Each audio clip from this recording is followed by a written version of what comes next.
You love your family. You share everything with your family. But when it comes to money, well, that gets awkward, Ralph. That gets stressful. And for many families, it ends up in a fight. Let me ask you this. What if those conversations could actually bring peace instead of tension?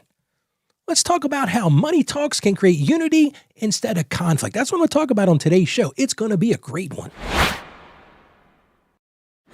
Welcome back to Financially Confident Christian. I'm Ralph, and I'm so happy that you've chosen to join me again today. If this is your first time visiting this show, this is the show where we answer that big question. How do we become a financially confident Christian? And we're in our series, Breaking Financial Chains. And yesterday, we talked about breaking free from those advertising pressures, those constant social media things that are bombarding us from all directions. So if you missed it, I'm going to encourage you to check it out. You can find all of our shows at financiallyconfidentchristian.com. But today, we're going to talk about the family, why money talks are so awkward. And sometimes they end up in a full-blown fight. But today, I want to really talk to you about how to make them healthy. Because if we want to grow our families, one of the things we've really got to do is we've got to grow these financial conversations. I don't know how many times I've met with couples and that idea of talking with their spouse about a budget usually ends up in an argument or a shutdown completely. We're in different sides of the house. One person is like, Ralph, I'm really trying hard to get our affairs in order. And my husband or my wife, they just don't get it. They just keep on spending. They don't get that we can't continue to run into debt. And for so many families, we just avoid the topic altogether. And the problem with it is it breeds a problem, especially with our kids. So many families that I work with, they don't talk to their kids about money. And then they wonder when the kids get older, how come the kids don't understand how to manage their money well? For so many families, it's, well, that's a boring talk. We don't want to bore our kids with that. Or maybe for so many. And I work with so many families that it's just so overwhelming. They're in this constant financial anxiety. They're in this constant financial struggle. They don't even want to talk about it because it just brings up pain. It brings up fear. It brings up anxiety. But the problem, and this is really the big problem, this avoidance, if we don't talk about these things, it creates silence. And that silence, it creates all kinds of misunderstanding. I want to start with something bold today. I've said this on the show many times. Money is a tool. If it's used wisely, it's a beautiful tool. It's like a carpenter's hammer. When the carpenter uses the hammer in the right way to build stuff, carpenter builds beautiful things. But here's the other problem with money. And for so many families, you might be listening right now, you're sitting at the kitchen table, or maybe you're on your way to work, or you're out walking, whatever it is you're doing, and you think about money, and money brings out some fears. Maybe for you and your family, it brings out wounds because you've been through tough times financially. Maybe you've had that bankruptcy, you've had that lost job, or you've had that debt that's been over your head for years. And for so many families, it really brings out a discussion about values. A lot of times people don't want to talk about values because husband and wives especially, I see this all the time. Maybe the husband was raised in a family where money wasn't so tight. There wasn't this constant anxiety. Or maybe the wife was raised in a place where, man, we barely got by, Ralph. It's hard to have those discussions. And that's why these money talks become so emotional, because it exposes these fears. It exposes these wounds, and it makes us really address our values. And that's where I want to start today, because God calls families to walk in unity. If you hear nothing else I talk about today, I want you to hear this. This show is all about bringing the world of faith and finance together, because I truly believe with all of my heart, it's the reason I do this show every day. God wants us to be successful financially, and he especially wants our families to walk in unity. So let's run right into the Bible. I found this one in the book of Amos. I don't think I've ever quoted the book of Amos on this show. This is Amos chapter 3, verse 3. It says, "Do two walk together unless they have agreed to do so?" It's more of a question. But you got to have an agreement to do that. And that's really what God is calling us to do. Let's look at the book of Proverbs, chapter 15, verse 22. And I've used this on the show many times. "Plans fail for the lack of counsel, but with many advisors they succeed." What's the scripture telling us? Have advisors, talk, have counsel together. Let's look at one more verse. This is the book of Ephesians, chapter 4, verse 29. And this one kind of nails it. If you really feel like every time you get into a family discussion about money, it gets ugly, Ralph. Well, listen to this. Ephesians chapter 4, verse 29. "Do not let any unwholesome talk come out of your mouths, but only what is helpful for building others up according to their needs, that it may benefit those who listen. That's a tough one. Sometimes scripture is a little piercing. I know it is for me. You might be sitting there right now going, Ralph, man, that like hit me over the head with a mallet. Don't let any unwholesome talk come out of your mouths. But what it's saying here is to help us to build each other up according to our needs. And see, that's what I'm talking about when I talk about having family discussions about money.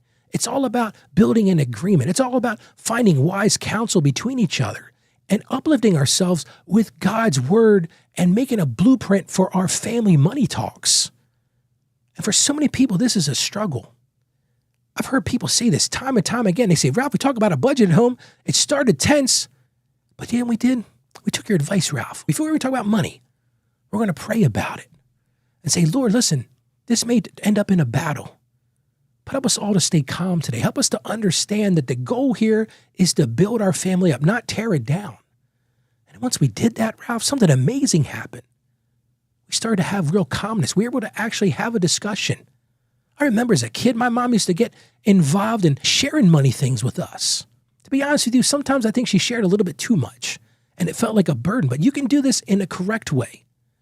But share that with your kids. Because one of the things I think, and I've said this on the show before, I think we do a terrible job in this country of preparing our kids financially. We wonder why our kids struggle. We wonder why our kids get themselves in all kinds of credit card debt and all that kind of stuff.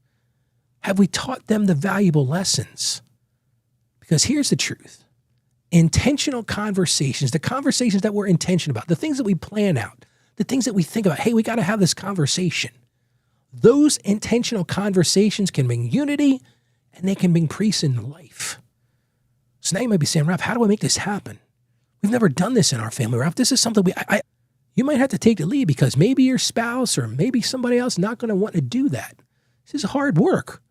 That's the first thing. Maybe take the lead. Second thing, this is super important. You got to be really strategic in doing this. You get it, Ralph. We need to do this. God's been putting this on my heart. I think you got to start by having regular family money meetings. And maybe they're short at first. Maybe they're light. It's the positive check-in. How are things going? But over time, it's going to build trust. It's going to reduce stress. And it's going to help you align your family with the biblical goals or your God-given goals. So let me tell you right now, your one action step for today of how to do that. Now, here's the thing. Here's the hard work. You're going to have to take the lead here. You might have to be that gentle guide for that first meeting. You have to pull a family in and say, hey, family meeting time. You got to pick a relaxed time. This is not the thing when everybody's stressed out, when everybody's rushing around. This is a great thing to do. Maybe after dinner, everybody's belly's full, everybody's calm, everybody's happy.